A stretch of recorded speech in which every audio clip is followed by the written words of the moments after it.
oui, là vous n'allez pas pouvoir lutter parce que vous avez peut-être une photo de lui chez vous. Oui. Hein, Bah oui, c'est une icône. Ça fait plusieurs fois que je vois le personnage dont je vais vous parler revenir dans les journaux. Il y a une vraie tendance. Il s'agit de Steve McQueen qui nous a quittés il y a 35 ans, mort en 1980. Et qui est donc une icône du style, nous dit GQ, pas tellement pour ses rôles, enfin si quand même, hein, Les 7 mercenaires, La canonnière du Yangtze, La tour infernale, des très grands classiques américains, mais aussi parce que McQueen est cool, style impeccable, regard minéral, bâti comme le David de Michel-Ange, mais sans jamais en faire trop, je cite GQ. Inspirons-nous donc, messieurs, de par exemple, son fameux col roulé noir, qui a d'ailleurs été maintes fois repris, vous voyez ici Belmondo ou Daniel Craig, l'actuel James Bond. Et puis le personnage est aussi devenu une icône, un peu de par ses rôles quand même, parce que c'est un héros à part, dit GQ, moins manichéen que les autres. Il ne gagne pas toujours à la fin, c'est pas le héros avec un grand H, mais plutôt un homme confronté à un destin hostile, vous savez, dans Papillon par exemple. Ce qui en fait un acteur beaucoup moins ringard qu'un Stallone ou un John Wayne, je cite toujours GQ. Grand dossier à lire donc dans ce magazine du Gentleman. Alors toujours une affaire de style, c'est pas moi qui casse, hein, c'est GQ. Toujours une affaire de style, là c'est un nouveau magazine issu de la galaxie Ça m'intéresse, hors série, qui s'appelle 50s. 50s parce que c'est le magazine des gens qui ont 50 ans. Là aussi c'est le moment d'avoir un style à la Steve McQueen, parce que c'est un âge, 50 ans, où on n'a plus envie de se laisser marcher sur les pieds, âge où on prend davantage le temps, d'où le titre d'un des grands articles de ce magazine. Vous voyez, on change sa façon de faire certaines choses dans certains domaines. On va voir le titre.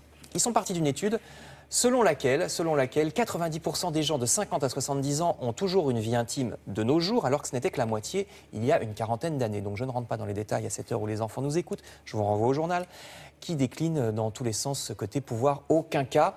Alors, il y a aussi un truc pour savoir, par exemple, si votre patron pète les plombs et éventuellement, comment le lui dire. Vous voyez, je vous disais, c'est l'âge où 50 ans, on n'a plus envie de se laisser faire. Hors série de Ça m'intéresse, qui s'appelle donc 50s. Dans le même ordre d'idées, profitons de la fin de l'été pour faire les derniers barbecues.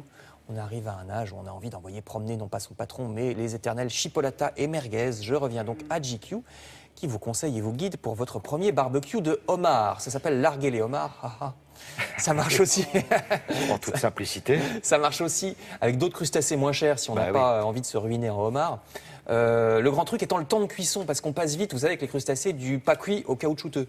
Donc il faut disposer la bête d'une certaine manière, il faut minuter, il faut savoir que les pinces cuisent moins vite que la queue. Il vous explique tout ça très bien pour un barbecue très chic, donc merci GQ.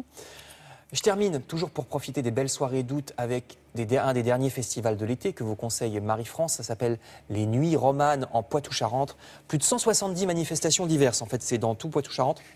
Ça s'appelle Nuit Romane parce que souvent, c'est autour du patrimoine roman de la région. C'est jusqu'au 5 septembre, nous dit Marie-France. Vous avez tout le détail sur le site nuitromane.poitou-charentes.fr. Enfin, oui, Poitou-Charentes, faut pas oublier le tiret. Bien, c'est pas évident à dire, c'est un bon exercice de diction. Enfin, si pour vous les vacances c'est déjà du passé, alors c'est modes et travaux qu'il vous faut ouvrir et qui rappellent comment madame vous habiller pour un entretien. Parce que c'est bien plus subtil pour les femmes que pour nous les hommes, c'est costume ou pas costume, la question, donc c'est assez simplement réglé.